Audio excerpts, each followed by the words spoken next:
Good afternoon, everybody.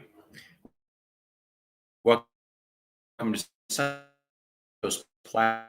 Always each and every time that. So the thing here is that now already I'm beginning to notice that my internet is going a little wonky, but I think, guys, we may have possibly figured out the solution to it.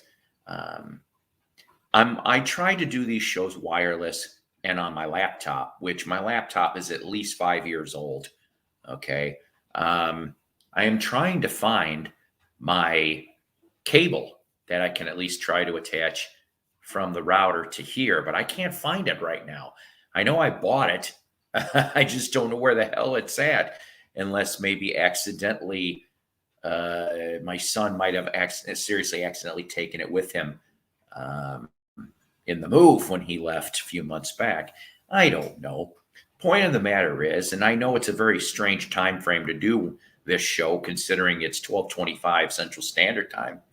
But yes, we're going to call this the pre-Christmas blizzard show because, based on what I'm hearing, half the country is supposed to be under some type of severe winter warning, blizzards, that kind of junk. Now, here in Northwest Arkansas right now, I normally would be at work, but it's not really because, I mean, the weather is poopy out now, but it didn't start rolling in till about 9 in the morning. Originally, they were talking about between 4 and 6 a.m. I normally work like 8 to 5. That's normally my job. But unfortunately, Psycho ended up, I don't know what the hell I did. Yesterday was real busy. I ended up, I think, pulling a muscle on my right side of my back. So that's pretty much why I called in today. And because I couldn't call in for the next 2 days, they double point us on that bit. So I've been trying to take it easy here, like a lot of you people out there probably are doing too. Grab yourself a hot beverage, go off, and maybe we can spend a small amount of time together. That'd actually be very nice. But for the two people that are in here so far, thank you, and good morning, good afternoon, depending on your time frame. We'll talk about a bunch of things today. I'm thinking maybe about, I don't know, 90 minutes to maybe we'll go. It just depends on how everything is. As maybe everybody can see, it's been a while, and you're wondering, for some of the new viewers, why I've got the Care Bears behind me. The Care Bear curtain, as the old schoolers, when I started my show years back, remembered that I used to have, I used to record my videos in the old office. We're talking about pre-episode 200. I used to have the Care Bear stuff. So let's see here. Yes. Bobby, hi. I haven't seen you in a while. Let's see. Of course, my mother's calling me right now, but I'll call back. I'll call her back. I already talked to her once already. So let's see, Mike. Mike is saying, "I'm your captain. I'm your captain." Probably one of my favorite Grand Funk songs. How are you? We're getting little to no precip the next few days, but tomorrow it'll be in single digits. Holy mackerel, Batman! But you know what? It's going to be like, okay, let's see, what is it today? Not that anybody came to tune in here to see what the weather is in Northwest Arkansas. Currently, it's, yeah, they always say I could be on time. Currently, the temperature in Northwest Arkansas is currently 12 degrees. No, 7 degrees. It just flipped. Ooh, 7. 7 degrees of Kevin Bacon. No, I'm kidding. Yeah, they're saying wind chill warning. The poopy weather. It's been a snow wet kind of mix. Okay, which, of course, you're talking freeze warnings and all that other crap. But it's supposed to stop in the 4 o'clock hour, but then wind and tomorrow high of 14. Ugh. Paul, aren't you afraid of having a nest of sparrows? Finding them. Hey, listen, I already kicked them out already, okay? I left one in for Christmas purposes. because I felt charitable. So, like I said, I wanted to apologize to the people that earlier in the week, we tried to do the interview thing over there at Rach. That didn't work out well. It's really the laptop. That's the problem. I can't really afford a newer laptop. Now, my son went off and said that possibly in the spring, he might give me his old, which isn't really that old, maybe 2 years old, his gaming laptop, which of course, to be able to do wireless or connected, it's got to have better speeds, right? So I'm hoping, next couple months have a Psycho will be a lot more better as far as for the broadcasts and less buffering bullshit. It also seems like at least during this time of day, knock on wood, we're okay. I have Cox cable. I said Cox. And everybody seems to share off of the same box, we'll call it, okay? Which causes some problems in the long run. It's 45 here, but it'll be dropping. See, that's what happened yesterday. We had it at almost 50, and then it went overnight. Hey, Zemek, how are you? Mason's here too. Miss 80s is here too. Hi to see Mick and Mason, and if I remember correctly, Jennifer. My mind is not all here today, but it is always powered by coffee each and every time, even in a Beatles one. Normally I have a coffee mug, but ever since my knee's been doing its strange tricks, I got a winter mug. Maybe I'll put my coffee in the winter mug and bring it over here in a little bit. But I'm just afraid of dropping it. You see what I was at? Best son of a... See, I told you I'm not that good. I had to write some stuff down we'll talk about in a little bit. Christopher, hello, how are you, sir? Everybody is welcoming everybody in the... This is normally, like I said, not a time I normally do a show. I really, really don't. But you know what, guys? I missed you guys. I missed you. I really, really did.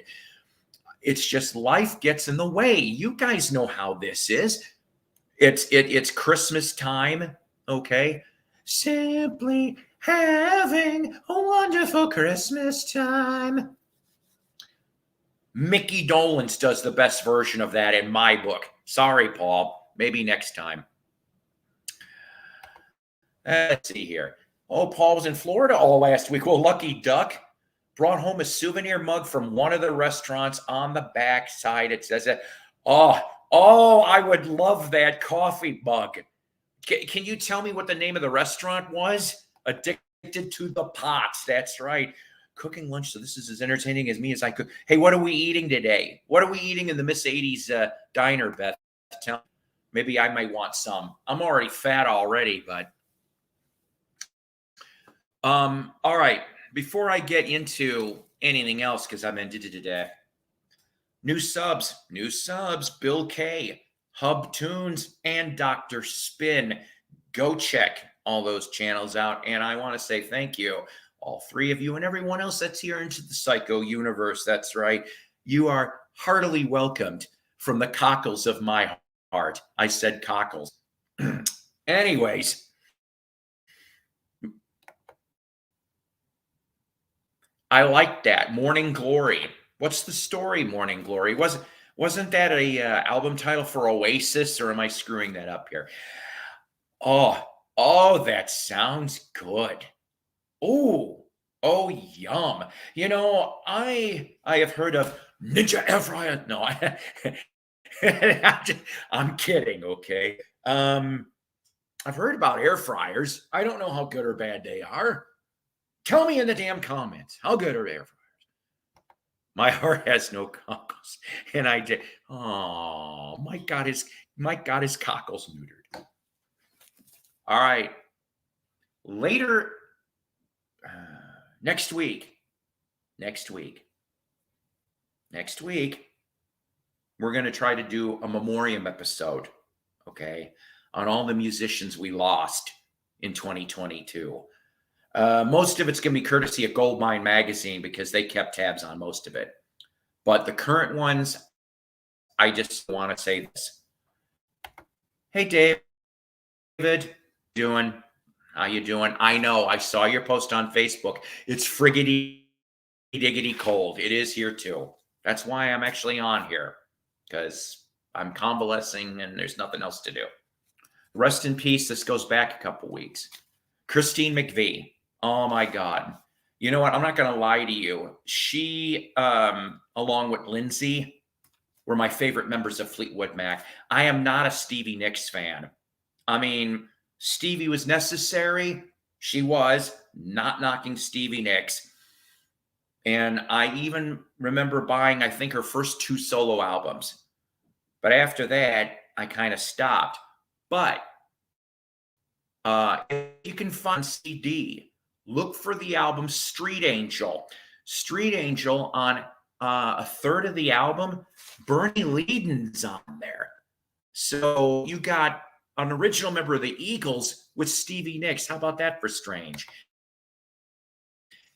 Happy Festivus for the rest of us. Yes, that was the title of my last episode before the internet gremlins went and did their shit, and I had short of it.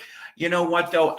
Yes, okay. Peter Green, excellent. I was just talking about the current Fleetwood Mac, okay? For the current Fleetwood Mac, it'd be Lindsay and Christine.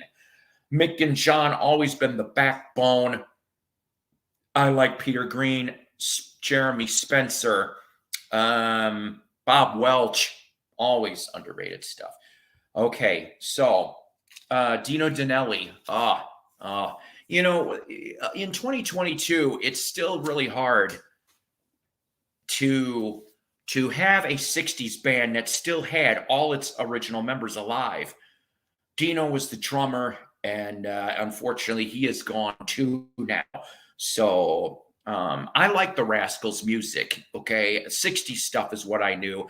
I was very glad that Steve Van Zandt, Underground Garage, helped to get those back together. I think it was 10 years ago, the Once Upon a Dream tour.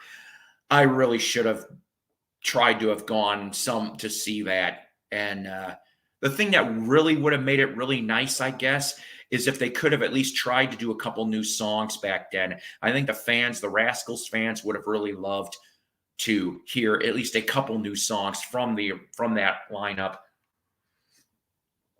I've got 1 or 2 Rascals on vinyl, and then that wonderful Rhino anthology, the 2 CD anthology that was done on that. So I have all of Fleetwood Mac up until Tusk.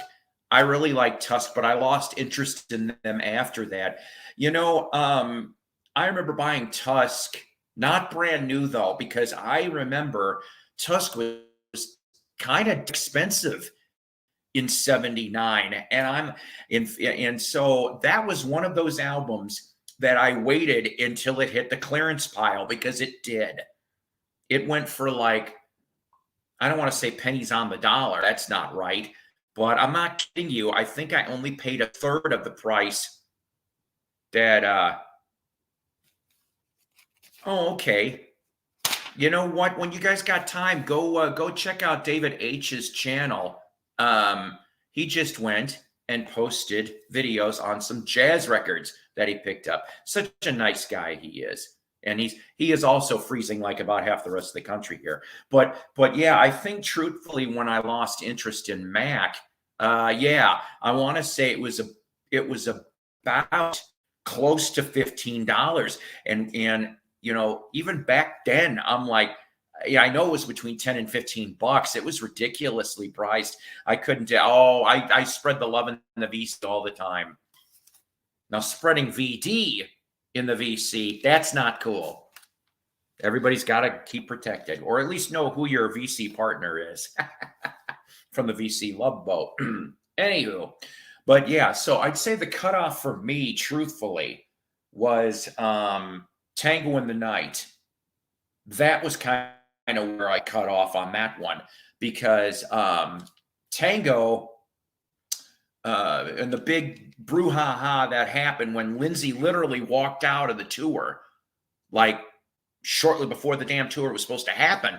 And I'm going, I didn't know about Lindsay's intricacies. That's not the right word, but that's what came into my brain. I think Lindsay's a genius, personally. I really, really do. He underrated, at least his solo material, And I mean, let's face it. He ended up going off and helping to save Fleetwood Mac. Yeah, I'm gonna go there with that. Somebody, of course, told me about.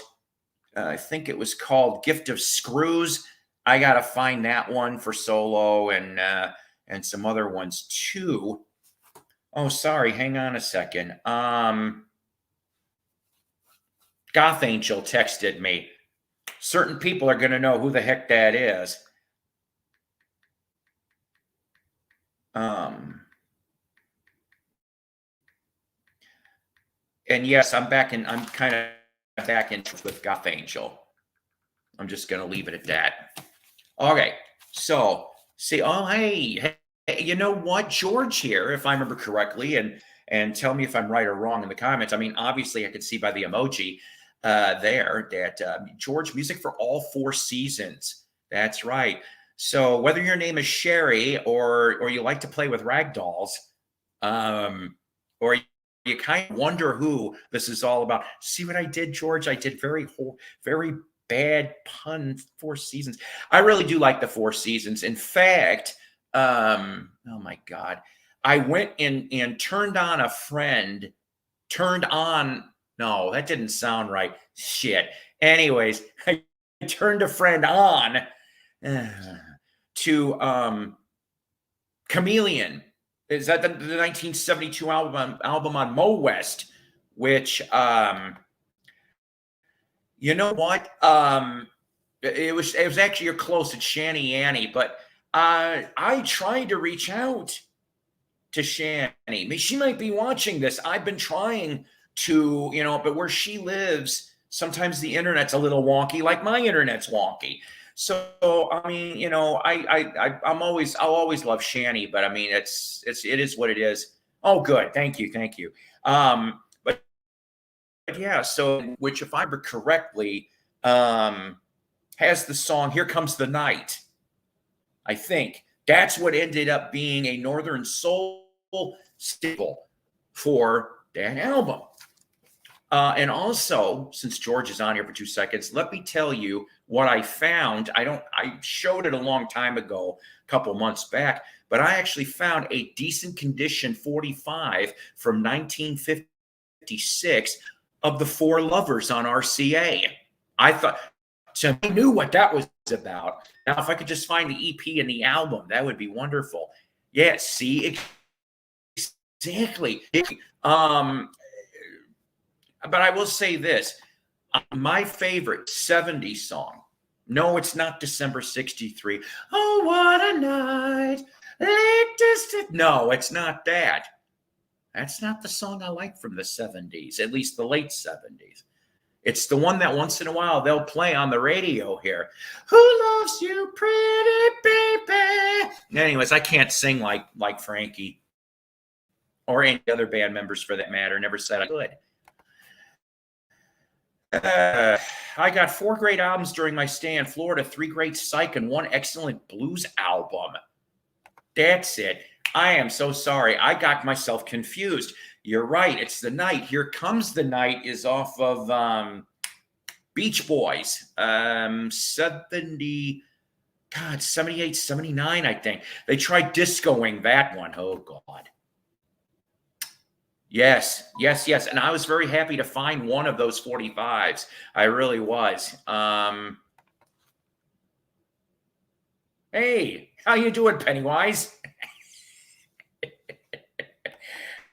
Yeah, you have tuned into literally a psycho.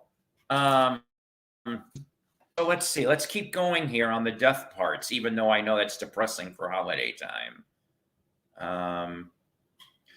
Kim Simmons, ladies and gentlemen. Kim Simmons passed away, of course, the cornerstone, the creator of Savoy Brown.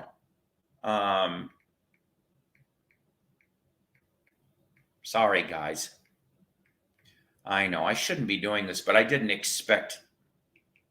not expect texts. Damn it. Wish I could spell. Either that or it's always you know what? Damn it. I know what I'm trying to do. No, I'm not trying to say lynch. That's a bad word. Lunch. Remember, kids, I knew a band that their legend lasted a lunchtime. That's right, the Ruddles, the prefab four. But Kim Simmons from Savoy started that in 1995. You know, the Four Seasons is the only band to have a #1 hit record before, during, and after the Beatles. That part's cool. But George, let me ask you something since you brought them up. Do you happen to have the Beatles versus the Four Seasons on VJ? I've never seen one ever in the wild. Four Seasons always remind me of my parents bowling.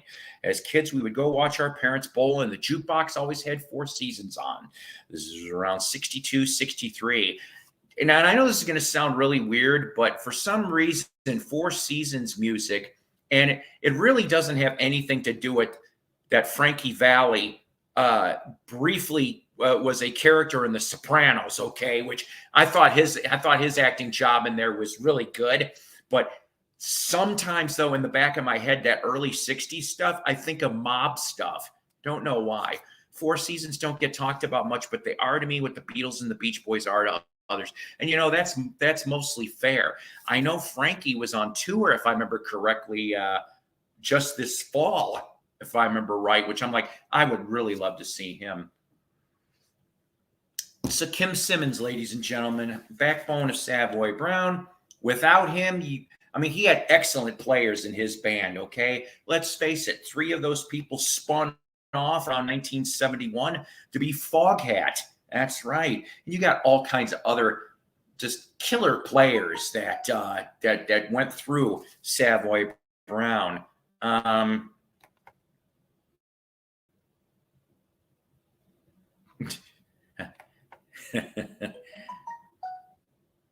Oh crap. See, okay. I finally got to see the poster recently, and that's great. I would love to find one of those. And if you guys don't know about the whole Beatle Four Seasons bit on VJ, and of course you Beatle fans are going to go, I know this already, but for the uninitiated, so the Beatles versus Four Seasons was one of those 1964 knockoff albums from VJ, literally, and it was Beatles versus Four Seasons, a 2-album set. What you had, though, was there was not special labels made for this record. They just decided to be cute and stuck introducing the Beatles for the Beatles album. And then, if I remember correctly, the Four Seasons album was the Four Seasons Greatest Hits. George, you're going to have a better answer on this than I do, but if I'm right on that, I think I am. So they have both albums. It was the cover that's why it was so valuable, and that hard to find poster. He is so correct. And you know what? Lucky you on finding those. I would love to just find it. Like I said, I'd love to get that in my collection. I just don't have that. Never had that album. Don't know why. It's not that easy to find it, Mike. That's why. All right. So let's see. Christine, Dino, Kim. From yesterday, if I remember correctly, Terry Hall from the Specials and Fun Boy 3 and some other band too passed away also. If it wasn't for MTV, I wouldn't have known what ska was. Ska music was a big thing in the UK. You had Madness, the original sound of Madness, one step beyond, and then goes right into that sax line. You got Specials with Message to Rudy, Ghost Town. There's a bunch. It's some fun stuff, though. Okay, even if the underbelly of it, if you will, was a little political at times. But yeah, I mean the early MTV stuff. Like I said, Madness, Specials, Selector, Celebrate the Bullet. That was their big hit, if I remember correctly. Fun Boy 3, of course, is when the 3 of them spun off from the Specials, which, by the way, trivia note, the song the Go-Go's Our Lips Are Sealed, it actually has to do with one of the Go-Go's having an affair at the time, or romance or whatever, with one of Fun Boy 3. That's what that song's about. Our lips are sealed. See the things you're not going to know today from this guy. Yeah, in 64, exactly. That thing, and playing the cut is by 65 too. Yeah, The First Family. Yeah, there's your album right there. Humorous at the time, but a career killer once JFK got murdered. The album being discussed was only out for a few months due to a lawsuit, thus destroying the remainder, sure I know how to talk, of the albums by VJ. And that's too bad, because I really would love to grab one of those. All right, so let's see. And so Christine, Dino, Kim, Terry Hall. This one was announced this morning. This one is really sad to me anyway. I've been a fan of this 70s band, probably for about 20 years. I got to even meet several of the members, but not this guy. Ladies and gentlemen, rest in peace, Harvey Jett from Black Oak, Arkansas, one of the original guitarists, along with Ricky Lee Reynolds and Stanley Goober Knight. Yes, that's right. He passed away. I don't know if it was sudden or whatever, but that was either late last night or this morning. I always liked Black Oaks. I like their albums. Okay. And if I also remember correctly, the song Uncle Elijah, which was on the first album, if I remember right, from 72, was based on Harvey Jett's Still Alive Grandpa. and so they decided to make a song about it. So Harvey was there from going back to the days of when, before they were known as Black Oak, Arkansas, they were a band on Stax Records called The Nobody Else. And Harvey was around even going back that far. So about 1968, 69, if I remember correctly, all the way to about 1974. He left off the high after the Street Party album, not High on the Hog. That'd be 73. So Street Party. And Born Again Christian too. He had an interesting story in regards to, because he did go solo and cut a Christian album in the late 70s, early 80s. And then he did Endless Flight, which was his album in 2019. And he was on Facebook from time to time with some interesting memories and Black Oak memories also. So that's all the rest in peace for now, though, on this. But like I said, maybe New Year's Eve, we're going to do a memoriam episode. Yeah, Vaughn Meter's career went into the crapper after the death of Che. Yeah, you're about right on that bit. Someone once asked JFK what he thought of Meter's imitation of him, and I think he said, I thought he sounded more like Teddy.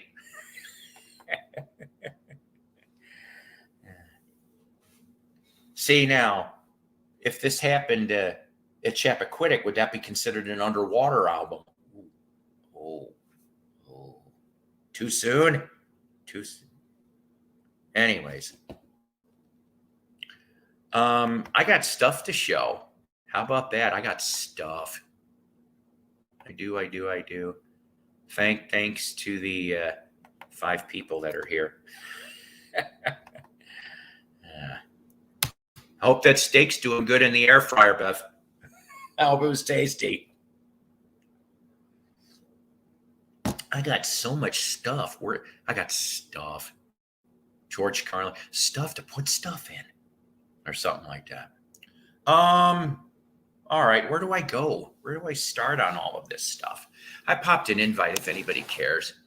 So let's see. I found some books. We'll go with the books first. How about that? So I got a friend of mine who I'm ending up getting some albums from a defunct station eventually. I think in the early part of, maybe in January I'll be getting that. And so I found out that he's a huge Westerns fan. When he was a little boy, even, he got to ride on Trigger at age 3, right around Madison Square Garden, being led by Roy Rogers. That Lamp magazine did a full-page parody of the Chappaquiddick Kids. It showed a picture of a beetle floating and said, like Kenny shouldn't have driven. Oh, boy. Yeah. I've seen the commercials. I know what you're talking about. So I found this for $1. Couldn't screw this up. Bobby Copeland's Be Western Boot Hill. Now, this book, of course, is old. It shows on the cover John Wayne, Roy Rogers, Gabby Hayes, Alan Lane, Gail Davis, and Lash LaRue. This was written by Bobby Copeland back in 1999. And on the back, of course, it's got Bill Elliott and Linda Sterling. But there's all different kinds. There's neat pictures. Look, it's Iron Eyes Cody, Indiana actor. Remember, he looked at that stream that was polluted and had it. Anyways, so we got that book. We also got, now, I still say, truthfully, that I don't understand why people think Lucille Ball's funny. Well, you know what, George? It's going to be all right. Because like I said, once I get all of the kinks, and I don't mean Ray and Dave, figured out, I will be back on. So don't worry about it. I know everybody got a good laugh at my expense, and that's all right. Listen, if I can't take it and dish it out, what book is that? That was the Bobby Copeland's Be Western's Boot Hill. I remember those Iron Eye. Yeah. I think everybody does. At least I grew up in the 70s. Even in the 80s, they reran those things for that. So, okay. So Lucille Ball, I'm not a real big fan of her. Okay, especially like towards the end of her life, and when I found out some things about her, I'm like, I still don't like it that she kind of dissed Groucho. Okay. In early 77, I'm like, she just thought she had to be the center of everything. It's like, Lucy, shut up. Okay. I mean, if I was given the option, all right, hey, do you want to meet Lucille Ball? Like, let's say this is 50s I Love Lucy. Do I want to meet Lucille Ball? No, I actually don't want to meet Lucille Ball. I would rather meet Desi Arnaz, Vivian Vance, or William Frawley before I would meet Lucy. And William, I heard, was a crab ass. And everyone hated him. On the set, anyway. So, Laughs, Luck, and Lucy by Chess Oppenheimer. Now, Chess Oppenheimer, of course, had to do with the production end of things of the show, okay? Neat little photo, though. Look at that. I mean, that's from the radio show. And by the way, this thing does come with a bonus CD of Lucy's classic comedy performances, unheard for more than 40 years. And yeah, CD's still intact. I will end up listening to that, okay? But Chess Oppenheimer, he died in 88, producer and head writer of 153 classic episodes of I, Lucy. Of course, he did other shows, too. He did Smart, U.S. Steel Hour, Bob Hope, Chrysler Theater, and specials for Danny Kaye, Lucille Ball, and others. And Chess's son finished this book up. But this was done in 96. That'll be fun. You a Johnny Carson fan? Are you a Johnny Carson fan? I think yeah. It had to do with, he was at the Academy Awards.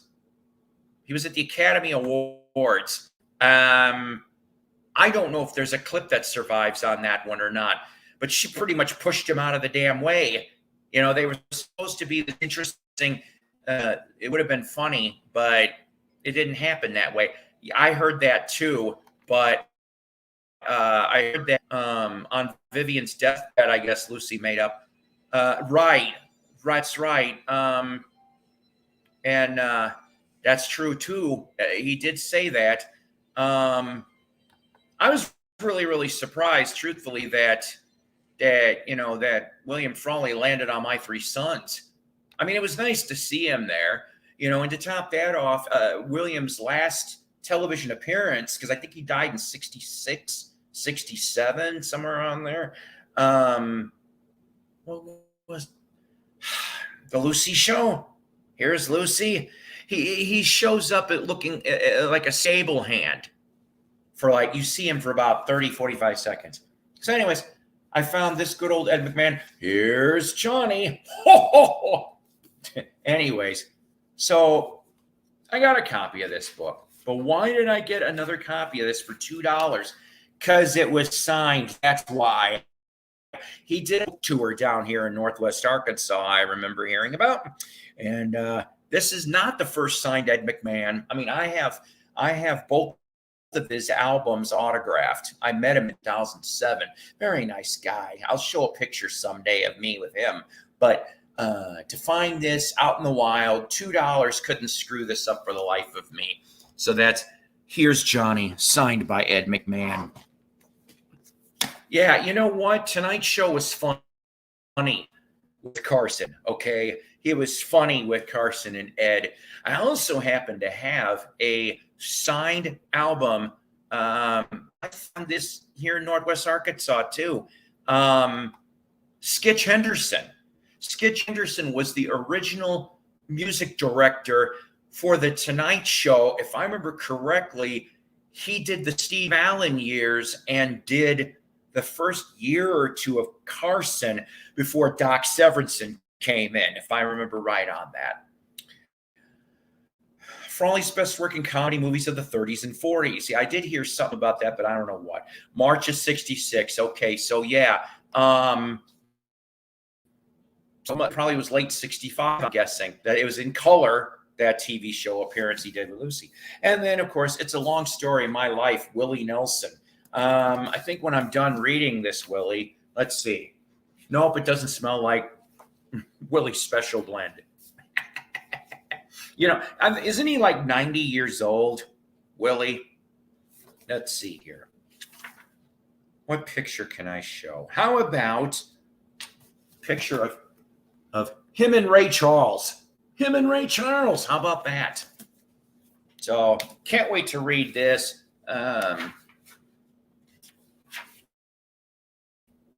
This one came out. Let's see. When the hell did this come out? 2015. So looking forward to that too. Also, I found one DVD box set. Well, not a box set, season box.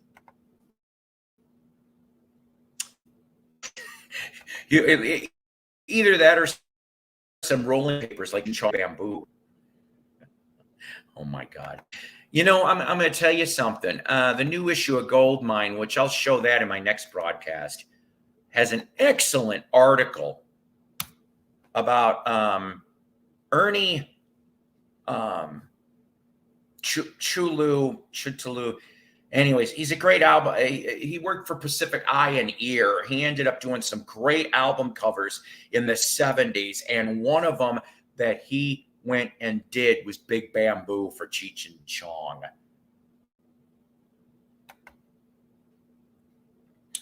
See? All right. So now I don't have the complete box set of this, but for $3 for the moment, this will tide me over. Okay. Because I do want to get the complete set on Shout Factory. And I understand when I paid the $3 for this of what I was getting. The complete first season of WKRP in Cincinnati. It's 3 discs, all 22 season 1 episodes, okay? So this one here, 20th Century Fox. This is not the version to get. In fact, this is the story I heard. How true this is, I do not know.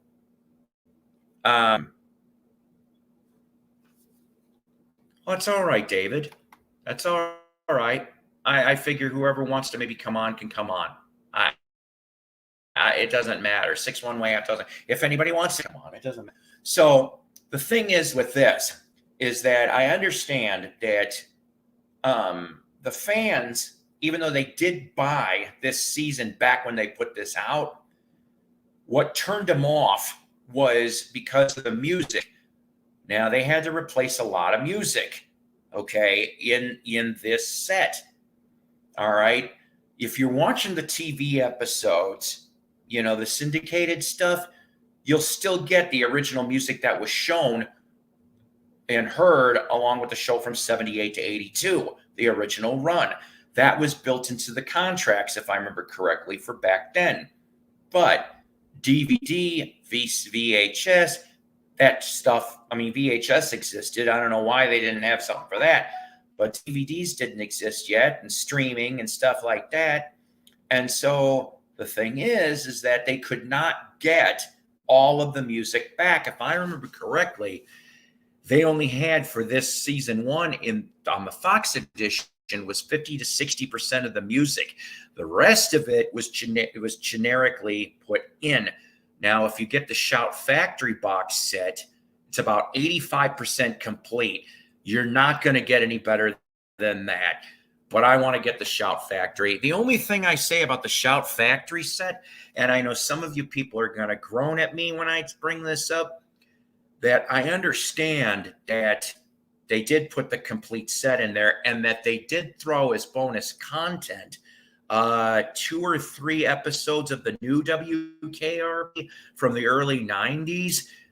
They should have just added, if they could have afforded it, the 2 seasons of the new KRP, which that would have been real cool. Then you could have had everything, you know, under one thingamajig. But for $3, that's going to work. And then when I'm done watching this, I'll just pass it off to my Arkansas bestie, Donna Jo Cat Lady.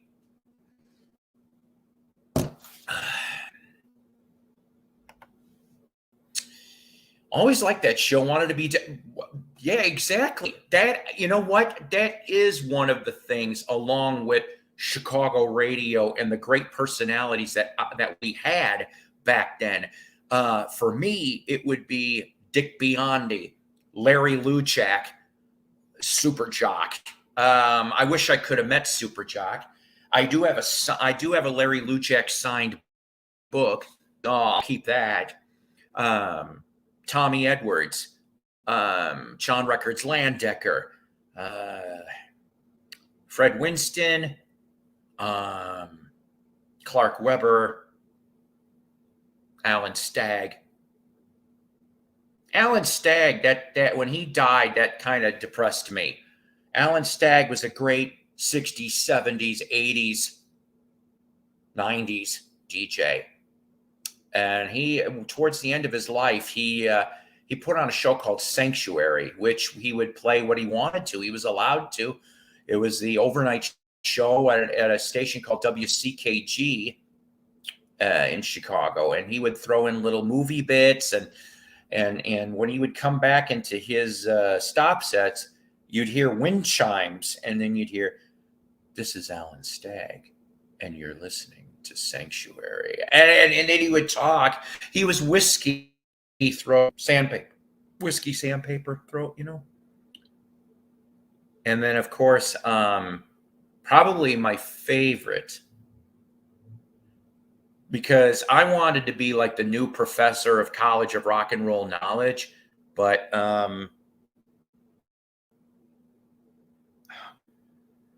not Bob Surratt. Bob Surratt was cool too, but the names escape me right now. I'm sorry. 3 of my fave shows were all on TV. I loved all of those shows. All of those shows. I thought Taxi was great. You know, I mean, I've read the behind the scenes about, of course, Andy Kaufman, and he would only be there 2 days a week, by the way, filming. But that's because of everything else. But everybody's career just about shined out of Taxi. Soap, I'll tell you about Soap. I was a little pissed off, not at the show, but the network. So the story goes with Soap, which was only on for 4 seasons, that they were green-lit for a season 5. ABC said so. And so that's why at the season finale, which turned into the series finale of Soap, you get 2 cliffhangers, and you're stuck there because you don't know if Bert lived, Bert and Danny lived, and then the other one, it's like you're just stuck there for the rest of it. And now that all the principal characters are pretty much, most of them are dead, you can't really go back there.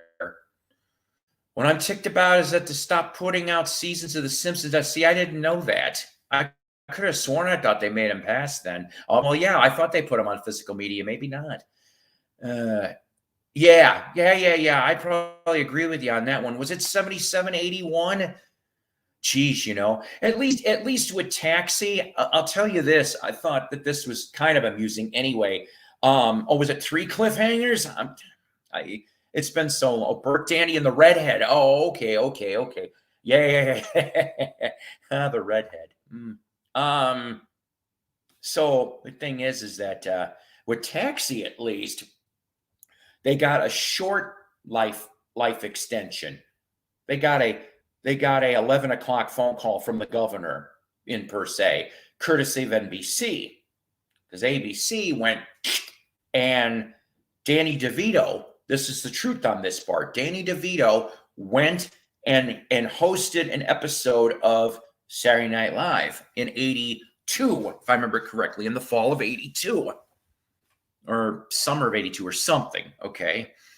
And so he goes, it wasn't great how we get the cancellation, bringing out everybody from the show. So all the cast members showed up and took bows and applauded and stuff, and then there was another skit where Danny DeVito is being a cab driver, happens to go past the ABC building and presses a button, and the next thing, so back then it was funny. You can't show that stuff now though, but NBC went off and said, we'll greenlight you. And so that's how you get the 82-83 season of Taxi. If I remember correctly, I think April of 83, May 83, that was when they oh, that's right. That's right. Catherine Hellman. Jessica. That's right, Jessica. Yeah. From ABC to NBC. So you've got that. Oh man. So yeah, all fun shows. Oh God. I always say that I was born in the wrong time, that I should have been born maybe in the mid to late 1950s. And because then I could have caught the 60s and 70s. I still would have been maybe a little too young to be a nom, and I could have experienced the Beatles, at least I would have been cognizant, to see them maybe live on TV, or hell, maybe that 66 tour I would have tried to go. So weird that the show ended in spring of 83. Kaufman died mysteriously of cancer barely a year later. That's right. If I remember correctly, I want to say it was May of 84. One of the last things that he did, well, actually, you could see both of these on YouTube. He shows up for the premiere of My Breakfast with Blassie, which I watched that on YouTube. Everything was a work with him. Everything. And I'm like, calling Kaufman a comic, a comedian, is a disservice, not only to comedy but to Kaufman. Andy Kaufman was not a comedian. Andy Kaufman was a performance artist. That's what he was. And if you laughed at some of the stuff he did, it was the comic elements in the performance. There's a difference here. And I got to agree with a lot of the comedians. He was not a comic. He's respected now. Wasn't respected then. He was like the next generation of Rodney Dangerfield. Hey, no respect. But I liked Kaufman, and it had nothing to do with the Latka character from Taxi. His Elvis impersonations were dead on. Elvis loved him. He did. But and so the thing is that Kaufman ended up doing 2 final appearances. Like I said, the premiere of the My Breakfast with Blassie, which, if I remember correctly, I think might have been in Memphis. I'm not sure about that. Was in April of '84, and he already had his head shaved into a mohawk because he started losing his hair. His hair was falling out due to the treatment. But the one that to me is sad and yet strange is The Top. If you've never seen it, it's only about 25 minutes long. Maybe not even that, because they couldn't show everything. But it was recorded in late January of '84. But if I remember right, it didn't air till March '84, April '84. And for the people out in California, and there used to be this comedy show called New Wave Theater. Now, I don't know anything about this. Okay. There's little clips on YouTube, but it had to do with some of the rest of the comedy cast that was on New Wave Theater, along with, I think they had some minor involvement with somebody from Saturday Night Live. Okay. So it was kind of a strange little hybrid there. And they came up with this show called The Top. And you were going to have a host. You had music videos. You had live music performances. And then there was little filmed bits in between. The filmed bits. So the story goes like this. And I'm sorry, I hope I'm not boring anybody here, but to me, I think this is half interesting. So in early January '84, when they were greenlit, they were shooting the first show. If I remember correctly, they were given, I think, a 13-episode run. That's what The Top was supposed to get. And so Chevy Chase was the original host. He was the original host for the first episode. And so there was the opening bit, and you can actually watch this. This is on YouTube, too. You can see this part. But Chevy goes off, and they said, here, put on this punk costume. So Chevy puts on this punk costume. What he didn't know is that the first row or two in the audience was real street punks. And so they came up on there and slam danced with Chevy, okay, who he was laughing at first. But then I guess some of the punks got a little too rough with them. And so Chevy took a swing at one of them, and then he finally went off and goes, that's it, I'm done. I'm not doing this anymore. So you can see the part where he's getting slam danced by the punks. It was a Entertainment Tonight segment, very quick. But even though they had the music videos and they and the pre-recorded live music, and then the pre-recorded comedy bits were all pre-recorded already. And they're like, oh, hell, well, what are we going to do? And somebody went off and said, no, hey, I got Kaufman's number. They call Kaufman. Now, remember, he's a couple months away from dying. He's like, either started or he's in the middle of the cancer bit. And he goes off and says, sure, I'll do it. So that's how you get Andy Kaufman to host The Top, the only episode filmed in late January 1984. And you kind of could tell. You could tell he lost some weight. He's favoring one of his arms. And I think you do hear him stifle a cough briefly. So, yeah, just not real good. It's kind of sad. That's right. And he did. And do you know what I can do? I don't want to scare everybody else off, but if you remember Tony Clifton, his alter ego, I can do a decent Tony Clifton. You know what I'm saying? Tony used to talk like this. And Kaufman and Bob Zamuda. Okay, so here's the funny part about the Kaufman incident on Fridays. Was both. It was both. And I know you're sitting there going, what? All right. So after the fact, Kaufman was in on it. Jack Carter, who was the MC, right? I bet you I said his name wrong. Jack Carter, wasn't that another comedian? I don't know, but the guy who was always in the tour jacket on Fridays, who would always introduce the first sketch, he was in on it, and the producer was in on the show on this skit where he was gonna say, I can't do this anymore. So later on, but I don't know whether to believe it, supposedly Michael Richards claims that he found out that day that this was going to go down.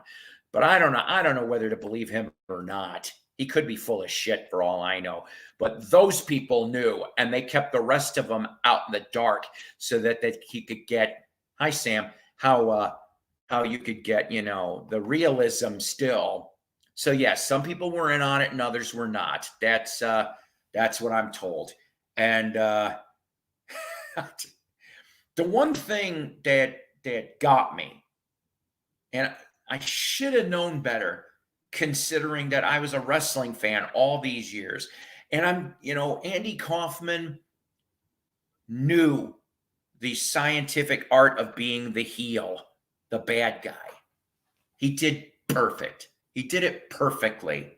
Okay. So originally he called WWF, all right, back when Vince Sr. was still running it. So Junior's not there yet. Vince Sr. And they're like, they were hem-hawing. Well,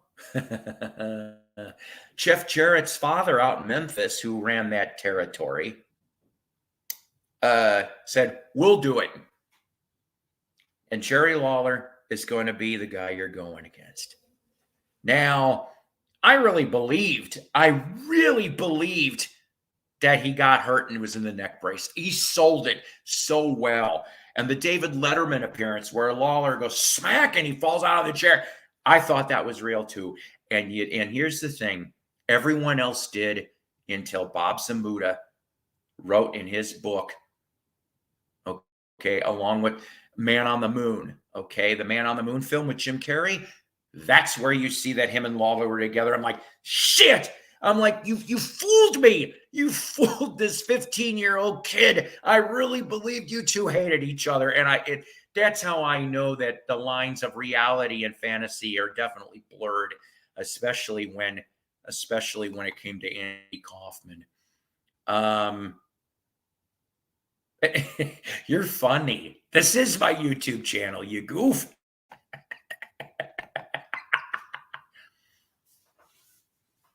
Of course, I lost a few people. It's okay. Maybe it's lunchtime or maybe something else. I don't know. I appreciate the 3 people that are here. 3. That's okay. Because you know what? I always end up getting everybody comes back to watch later. And that's okay. Let's see here. So I showed the books, showed the DVDs. But yeah, Andy Kaufman, I still miss him. I really, really do. But you know what? There's so much Kaufman material that you could watch on YouTube. You'll be sitting there for at least a day. That's how much you've got. Sorry, guys.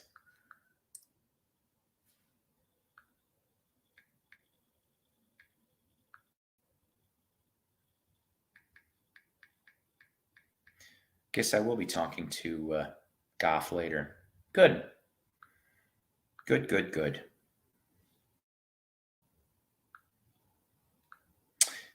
So let's see. Oh, hell no, that's got nothing to do with it. Here's the thing, Mike.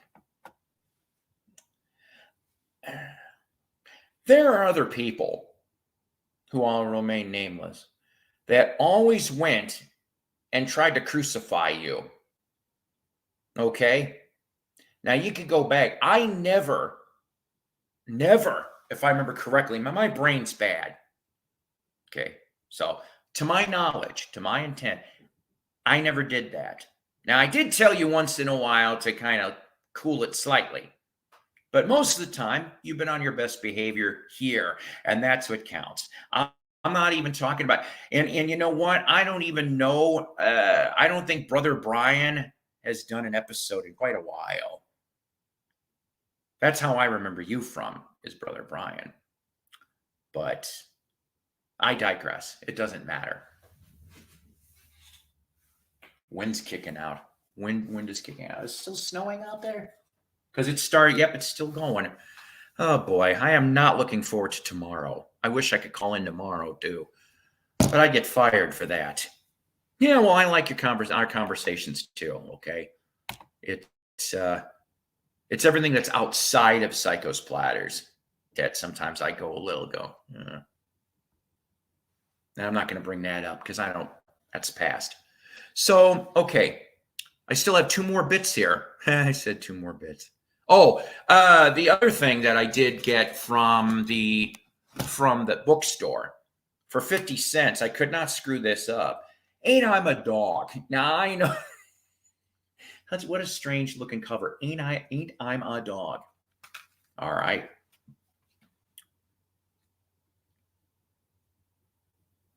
Oh dear Lord, I'm leaving that there. That's all I'm saying about that.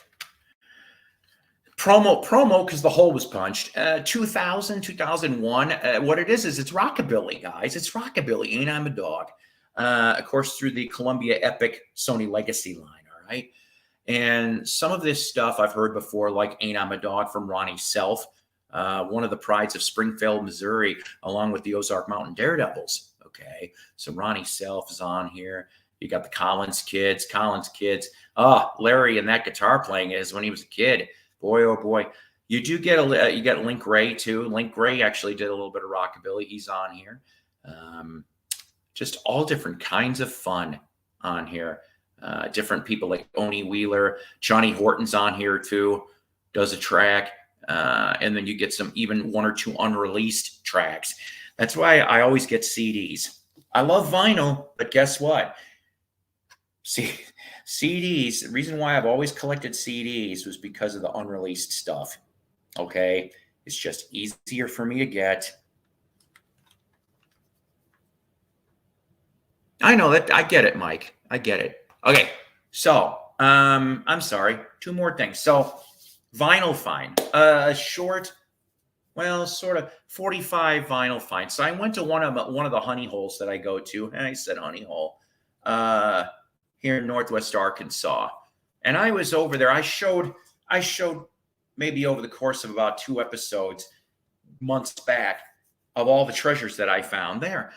Well, I went back, and lo and behold, they put out a couple hundred more 45s. Now, most of them were 90s country. I'm like, not into that.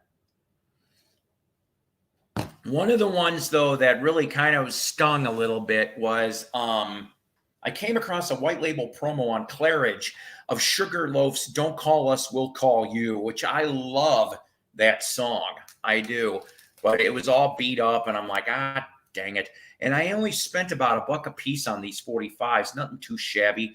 But except for 1 or 2 of these are late 80s, early 90s 45s. All right, kind of the area where you don't start seeing very much. Yeah, you see, what I usually do with my 45s is I got what I call small comic book boxes, because you got your smalls and your large. I got one large box, and boy, I paid for it. I didn't realize how heavy a large comic book box with 45s weighs. So I just started getting the shorts. Those are a lot more manageable. And of course, I'm looking right at about 1, 2, 3, 4, 5, 6, 45 containers full of 45s. And one of them is actually an original Capitol Record Club 45 case. So I'm trying to find Beatles and Beach Boys 45s to put in that one just because I can. So let's see. So I got about 10 45s. I did show them in a previous show on somebody else's channel, but I thought I'd show them really quick here. So we start off with on Big Life on Mercury here, the Soup Dragons with Divine Thing. Genesis's I Can't Dance. All in near minty shape, by the way. Seriously. On Reprise, Sire, the Cult's Fire Woman. Rolling Stones, Almost Heard You Sigh. Somebody even wrote on the sleeve 12989. I remember you from Skid Row. There's a slight little bit of label wear on that one. This one I thought was cool, to be honest. This side I'll show you. This is from the Son of Schmilson album. A white label promo of Remember, but this one here says Remember Christmas.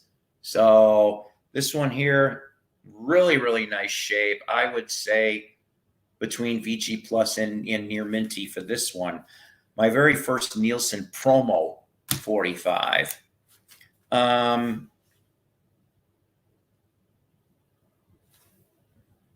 So yeah, this one here, Kenny Chandler on Lori with Heart, which if I remember correctly, I think it's Soul on that one. This is a couple of years after his big hit, Hey Baby, but on Mala, Mr. Bus Driver, Bruce Chanel, produced by Dale Hawkins, Mr. Susie Q. This next one in the company sleeve, don't really see too many 45s from this guy in America because he is a big pop star in France. Johnny Halliday, Hold Back the Sun and Shake the Hand of a Fool. I can't even talk straight. Produced by Shelby Singleton, though, who, of course, Shelby Singleton was involved in production for Mercury. In 1968, he would buy Sun Records. He also had the Triple S label, which was his side of like, there was some Northern Soul and some other things there too.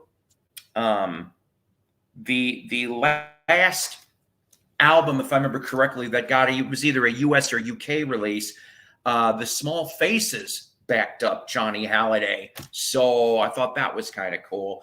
And then lastly, the only other 60s record that I managed to get with the picture sleeve, Paul Revere and the Raiders, Hungry. I love me some Paul Revere and the Raiders. And this would have been a nice near minty 45 if it wasn't for whoever the Jack and Ninny in Colorado Springs, Colorado, his little label thing on it, but I see part of it torn. We still get the label, which is nice. So those are the newest 45s that I've got.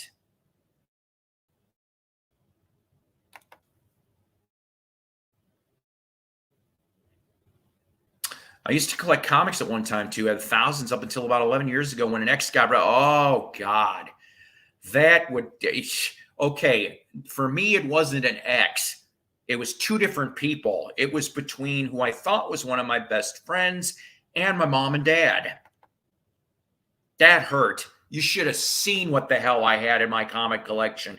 I collected from about 1972 all the way to about 92. So 20 years I collected, and I had a lot of really nice early Marvels and some decent Silver Age DC stuff too. You have a good one. Yeah, I know, right? We'll see. Well, it did a couple, not much. But it's not all about, to me, it's not all about sub counts. I mean, I like who I got that can come here and subscribe. I really am very grateful for everybody that does that. Okay. I mean, in February, I will have been on YouTube 12 years. 12 years. That's a long time. Um, in my introduction episode, I mentioned how I got started on YouTube and why. Okay, so let's see. I'll drop this one more time. And then all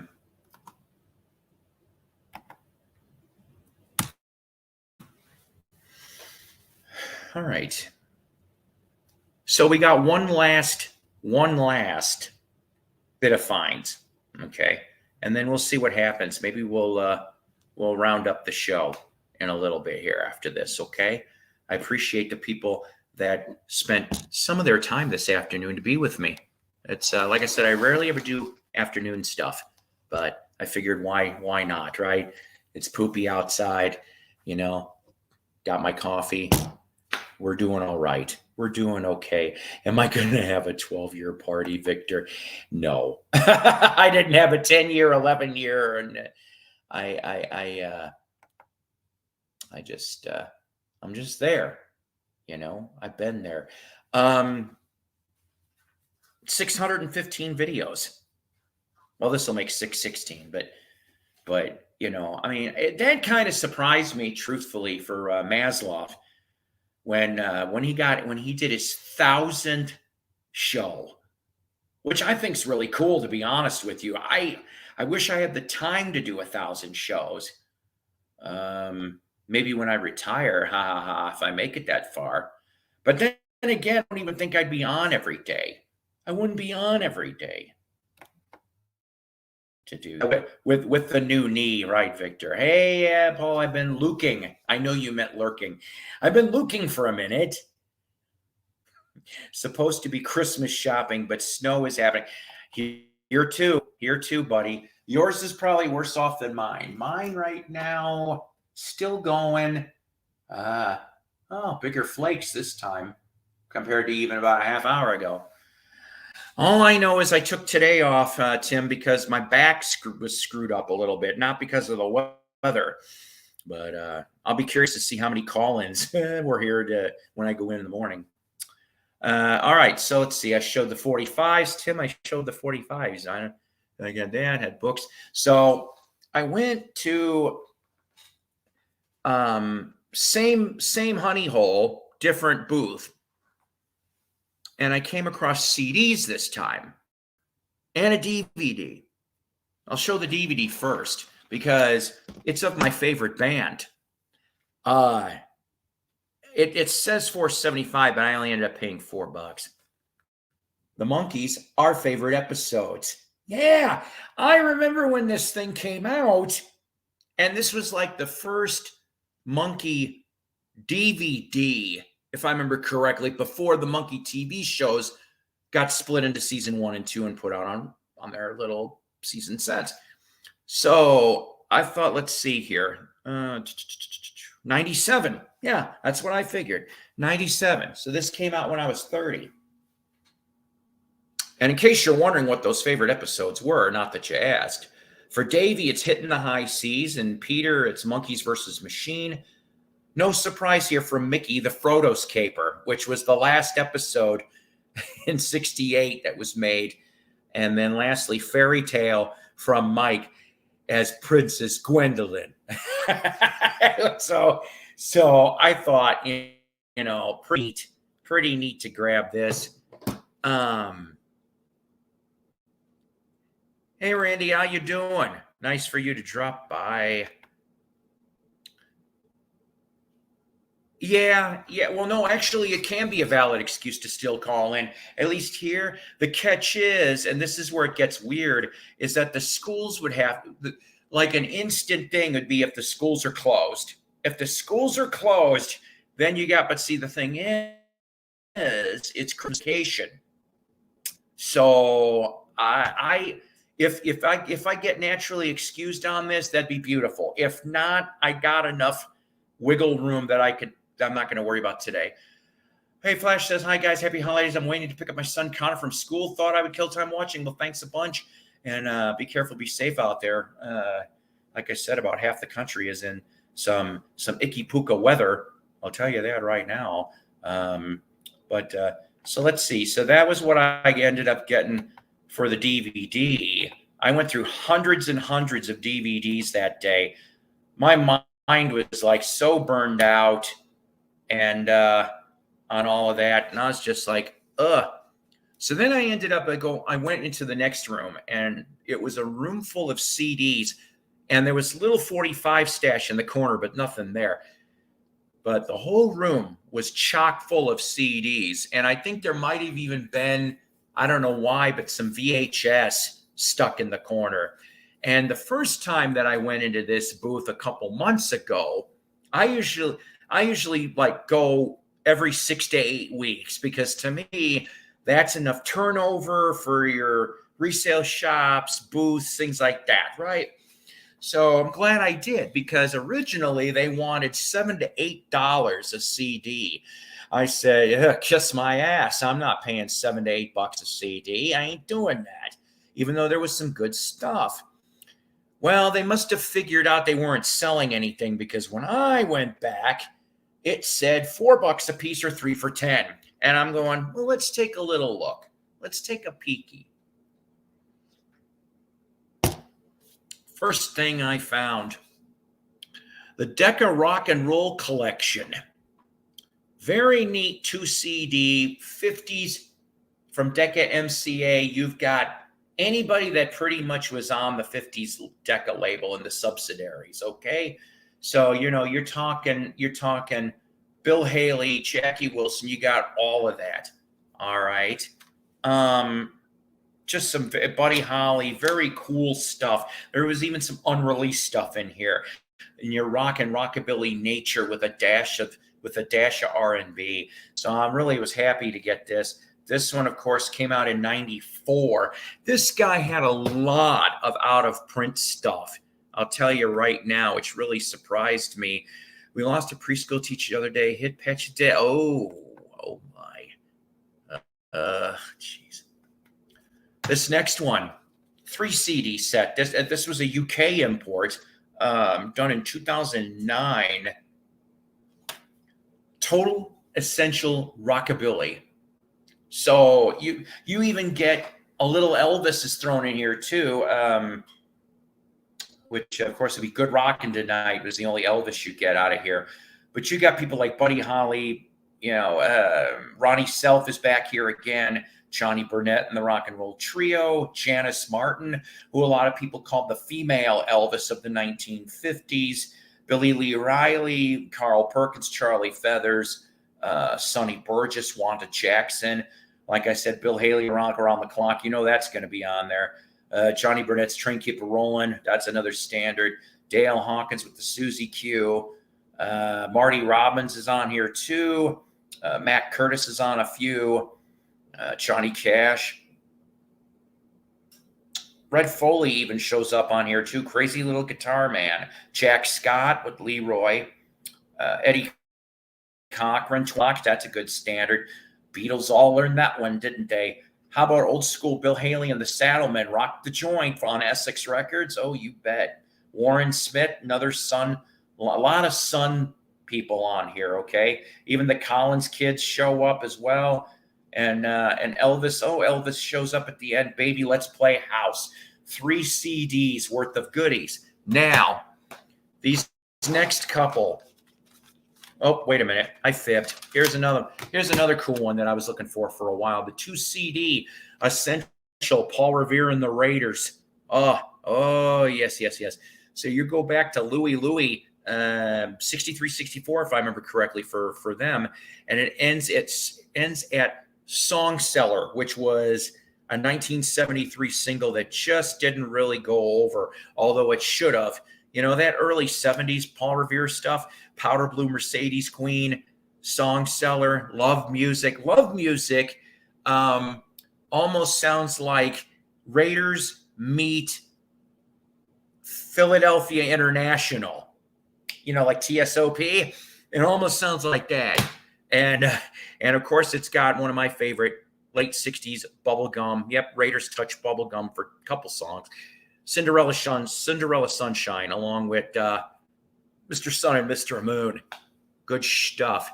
Yeah, I mean, yeah, rockabilly is kick ass. I love that stuff.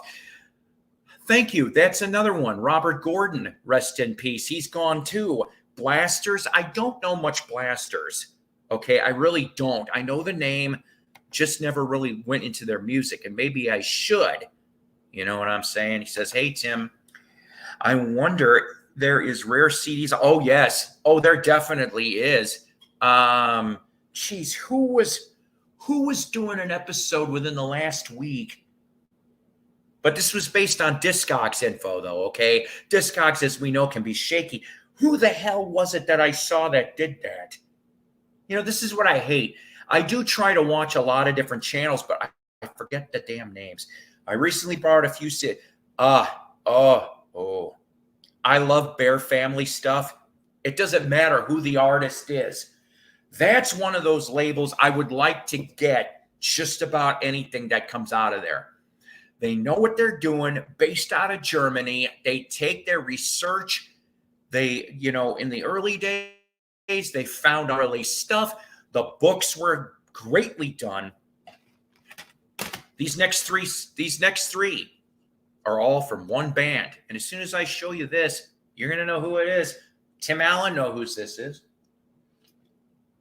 If Stephen Schnee was here, he'd be chiming in too. Because I had him on my show and we talked about when he saw these guys in the late 70s at the Roxy.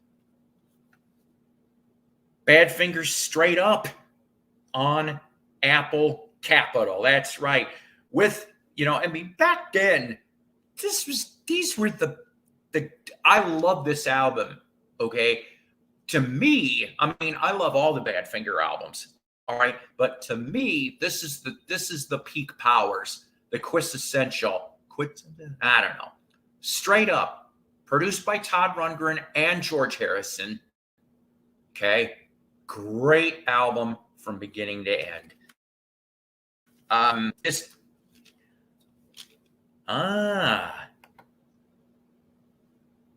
Malia, pardon my ignorance. I didn't know you're a neighbor of mine living in Missouri. I'm not too far away. I am between 30 and 45 minutes away from Joplin. That's where I'm at, Malia. I hope you're doing good. Be careful. Yes. And you know what, Flash? I do too. And that's the only one I didn't get. I maybe might go back and get it to get for a friend.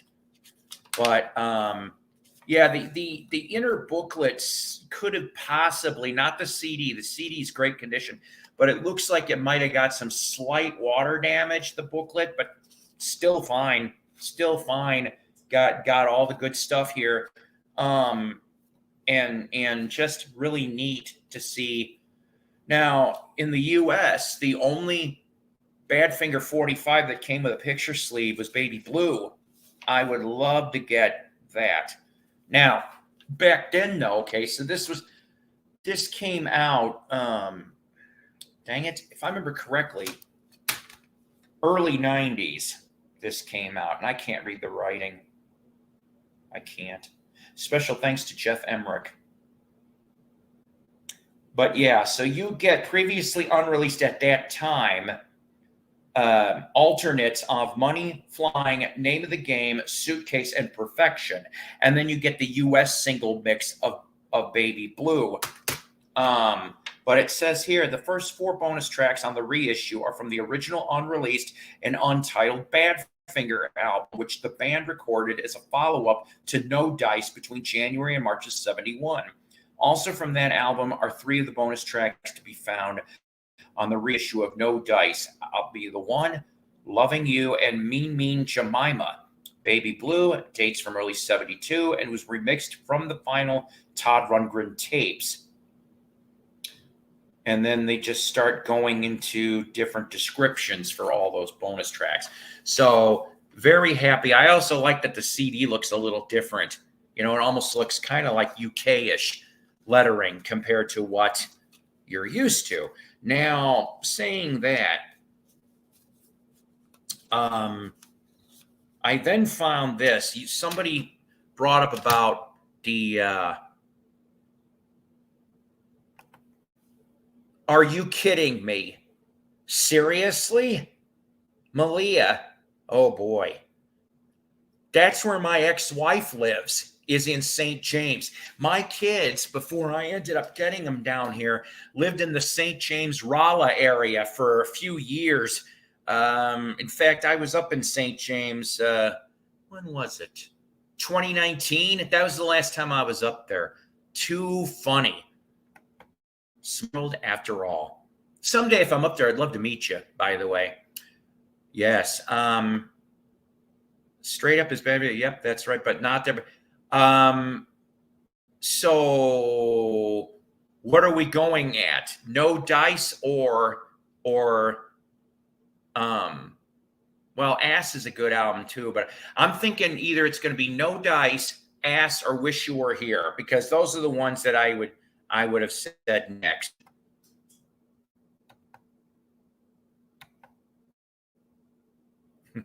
Well, good. Yeah, just be careful, be safe. Don't try to go 44 there. That'd be nuts.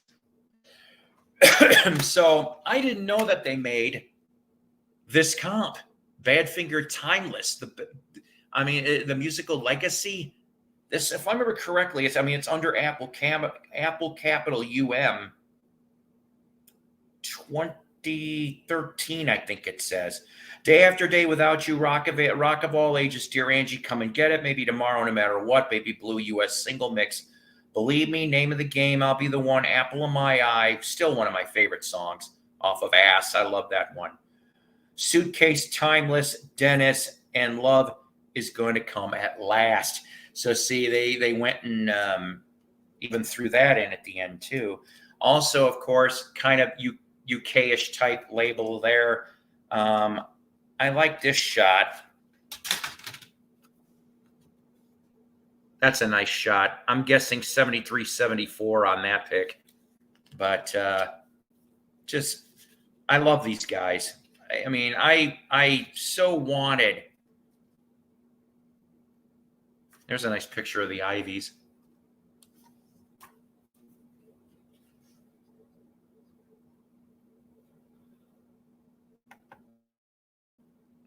I love that album too. Okay, don't get me wrong.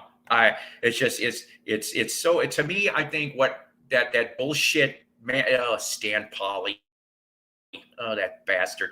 44, by the way, is pretty bad right now. With I bet there is. There's always, when it's bad weather, it's like remastered. Okay,